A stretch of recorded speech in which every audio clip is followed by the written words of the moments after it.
Hi, my name is Charlie Dempsey. I'm the head coach, Southwest High School here in Jacksonville, North Carolina. I'm going on my 8th year as being the head coach. I took over in 2015 for Coach Phil Padgett. You know, somebody told me a long time ago, it's like, man, you don't ever want to be the man to take over for the man. That's why I tell people, I was like, I'm the dumb guy that took over for a legend. You know, Coach Padgett won almost 300 ball games, 4 state titles, and this and that. And anybody that knows him, they just know he's one of a kind. But, you know, and it was rough. I ain't gonna lie, my first year, you know, Coach Padgett's worst season, I think, in 33 years coaching, he was 6-5. And my first year, we go 3-8. And, you know, here I am, hometown kid, and I'm like, man, they're already calling for my head after the first year. But it's just the expectations, you know, that was set in this program. And kind of back in that scenario again. You know, we go through Hurricane Florence. You know, we go through COVID, just a lot of things that happen to this school and to these kids here in the last couple of years. And we come back last year and have a rough season. We move back into a tough conference and have a really tough schedule, and we go 2-9.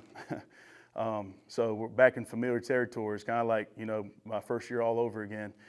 It was actually after the first year that we started FCA camp, started getting into it. Yeah, after that first year, matter of fact, yeah, my first year was when I was introduced to Ken Lovell, and you know, he was kind of hanging around, you know, being wouldn't go away, to be honest with you, just hanging around and coming out to practice, and I'm like, man, who the heck is this guy? And you know, he told me he was FCA, took over, you know, as the regional director for our area for FCA, and I don't know that I'd met the guy before, you know that he had taken over for, but either way. You know, Mark Price, who was my O-line coach, was our head of our FCA here, and had already done a great job. And but just through conversation with Ken, it was really good. You know, he'd asked to talk to the team one time, and I remember it was before the Clinton game. We played Clinton here, and he just delivered a just powerful message, pregame, you know, FCA devotion, and just did a really great job. And I was like, man, I need this guy around. I need this guy to do more of this. And then he had reached out to me at the end of that year about attending FCA camp, and I'd never even heard of it. I didn't know they even did a team camp. And I had touched base with Eric Leary, who was the head coach at White Oak at the time. And Eric he was one of my coaches when I played here. He was my head baseball coach and a football coach, and I knew he'd know about it. And he told me, he was like, yeah, he said, that's the first thing I did as a head coach. He said, because he took over the same year I did, he said, we're definitely going. I was like, okay, hey, if you're in, then I'm in. You know, I was a little freaked out because, like, you know, hearing the price and, you know, the kind of kids and community we have, it's a little steep to ask each kid to pay that much money. But I just remember Ken and Eric just telling me, hey, just trust it, man. It's like, trust me, it'll work itself out. I'm like, okay, you guys, know what you're doing, so we'll see. But it was, you know, a little unnerving knowing if we would be able to, you know, cover the cost of the camp and having those kids. But yeah, I mean, they were absolutely right, man. I can remember Ken coming, and we doing a couple videos and posting on Facebook, and it was just, man, it was just amazing just to watch just the amount of people get in contact and support us. And we got fully funded, you know, without a problem. And we've gone, I think this was our 7th straight year that we've attended, that they've had it ever since then. And we've been fully funded ever since, every time. It's never been an issue of getting our kids sponsored to go to FCA camp. So yeah, that was really amazing. But that was really the first step. You know, after that 3-8 season, you know, I always knew, you know, with having FCA involved was definitely going to be nothing but a positive. You know, with the experiences I had in high school with FCA, and then as I went into college, we had our own team chaplain, and you know, we'd always do devotions, and he would have a weekly team gathering and meals.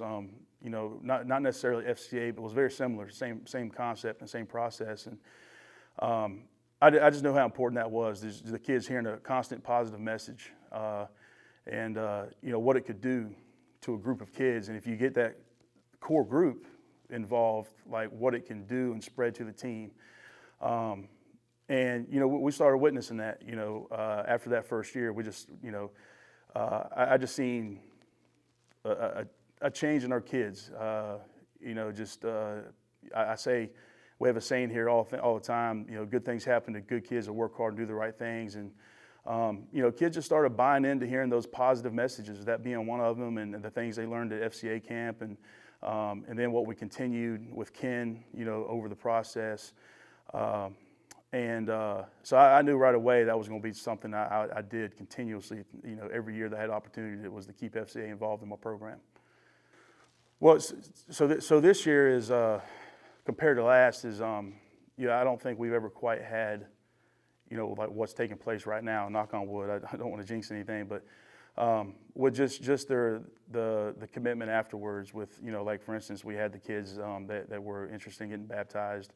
I think you always go every year, and of course, you're in that environment with all the other teams there, and then when they ask the kids, hey, who's ready to commit to Christ, and it's awesome and it's powerful when pretty much everybody in the room stands up, but realistically, you got to understand that some of those kids are standing up because the guy next to them are standing up, so, but when we leave from there and you have these kids that are talking about, hey, I'd like to get baptized too, because we had some kids that are interested in getting baptized, and we brought that to the team's attention. So hey, yeah, I that was real for me. Like I want to do that, and I think we ended up all together.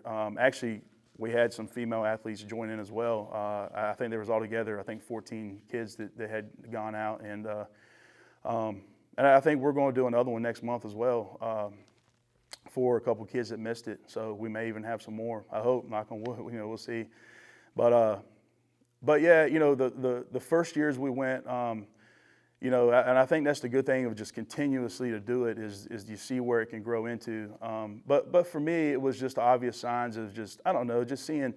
I think just kids' demeanors and their behaviors, and just stuff like I had fewer thefts in the locker room. Just stuff like that. You start talking about, little things that you would like to think it's the impact of, the things they're hearing at FCA and everything else we're doing. That's just one example, but, and I think just attitudes and, I think treating teammates better, are just some of the impacts I've seen. And, it could have just been a better group of kids, but I'd like to think that we're helping mold those kids into by doing things like that into, what they're becoming, if that makes any sense. I always talked about, through my experiences of playing, college football and at a high level that, hey, if you want to be the best person you can be, the best athlete you can be, you need to be well-rounded mentally, physically, and spiritually. And that kind of goes back to the saying that we talked about, hey, good things happen. I got it right here on the weight room wall. Good things happen to good people who work hard and do the right things. I firmly believe in that. But, I think for on my end, I just try to encourage them. I know, at the end of the day, my number one role as a coach is, I want to create good men. And I think if you do that, I think everything else will follow.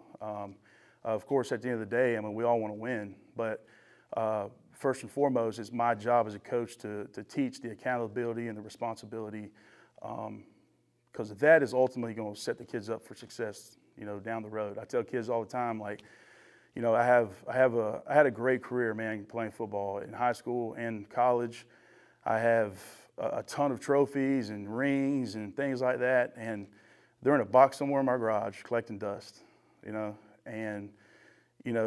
the things that I cherish the most are the lessons I learned from my coach, that molded me into a good person, that taught me accountability, taught me toughness, that taught me responsibility, and that's what I want to make sure I pass along to them, and of course, throughout that process, I want them to be successful and get the, get the fruits of their labor of working hard and this and that. But so within doing that, I felt it was my responsibility to, pass along, the Word of God and pass along, my faith and the things that I was, grew up believing in, and